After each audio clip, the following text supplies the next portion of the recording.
Իհարկե անկախության հռչակումից ու ձեռքբերումից հետո պետականության կայացման օրակարգը գոյություն է ունեցել միշտ, բայց շուրջ 30 տարի մենք կառուցել ենք պետության մի մոդել, որը հիմնականում եւ առավելապես նվիրված է եղել Ղարաբաղի հարցի լուծմանը, Ղարաբաղյան շարժմանը եւ հանուն դրա ամեն ինչ զոհաբերելու տրամաբանությանը։ Սա չեմ ասում որպես քննադատություն, այլ ասում եմ որպես իրողություն, որովհետև մենք բոլորս կամ առնվազն մեծամասնությունը հաշտ ենք եղել այդ մոդելի եւ նպատակադրման հետ։ Ինքս էլ լիարժեք կերպով հաշտ եմ եղել այդ մոդելի հետ, մինչև այն պահը, երբ որպես Հայաստանի Հանրապետության վարչապետ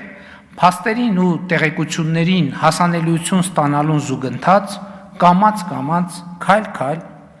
սկզբից աղոտ, ապա եւ առարկայորեն հասկացել եմ, որ եթե մեզ համար անկախությունը, պետականությունը միջոց են Ղարաբաղի հարցի մեր պատկերացրած լուծման համար,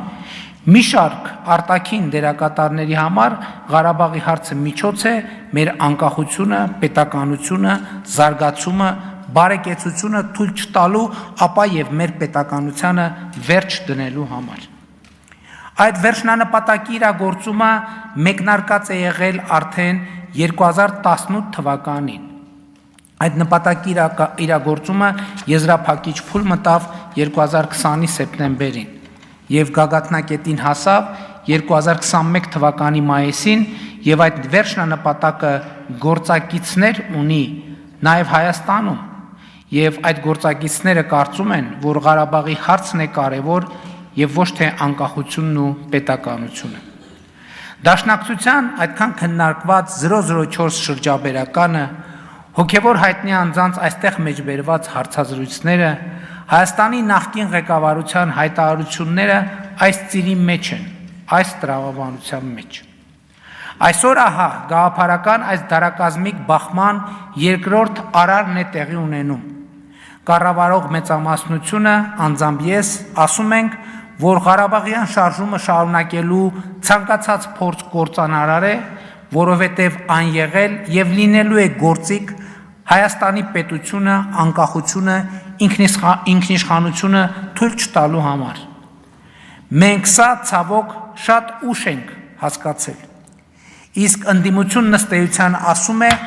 որ Հայաստանի պետականությունը մի նպատակ եւ իմաստ է ունեցել եւ ունի։ Ղարաբաղյան շարժում, Ղարաբաղի հարց, ուրեմն Ղարաբաղյան շարժումը պետք է շարունակել, անկախ նրանից, թե դա ինչ հետևանքներ կունենա։ Բայց ես ոչ միայն համաձայն չեմ այս տեսակետի հետ, այլև մեր կառավարման 7 տարիներին ետ նայելով արձանագրել եմ մի բան, որ հիմա արդեն կարող եմ բարձրաձայնել։ 2018 թվականի ժողովրդական ոչ բռնի Թավշյա հեղափոխությամբ Հայաստանի կառավարման ղեկին հայտնված քաղաքական թիմը դաժան փորձությունների ու հարվածների տարափի ներքո ինտուիցիա եւ արիություն է ցուցաբերել, կարողանալով քայլ առ քայլ, կտոր առերեսվել այն փաստի հետ, որ Ղարաբաղյան շարժումը օբյեկտիվորեն վաղուց ավարտվել է եւ այն շարունակելու մեր հավաքական ջանքը ընդհանրապես օգտագործվում է Հայաստանի առանց այն էլ թուլացած անկախությունն ու պետականությանը վերջ դնելու համար։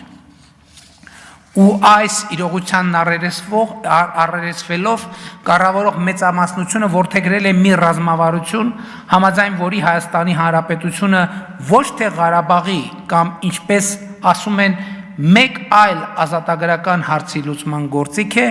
այլ Հայաստանի քաղաքացիների բարեկեցությունը, ազատությունը, երջանկությունը, անվտանգությունը ապահովելու գործիք։ Որ 29743 քառակուսի կիլոմետր տարածքով Հայաստանի Հանրապետությունը ոչ թե ավելի մեծ հայրենիք ունենալու միջոց է, այլ մեր երազանքների հայրենիք պետությունն է եւ մեր վերջնական հանգրվանը որպես ժողովուրդ։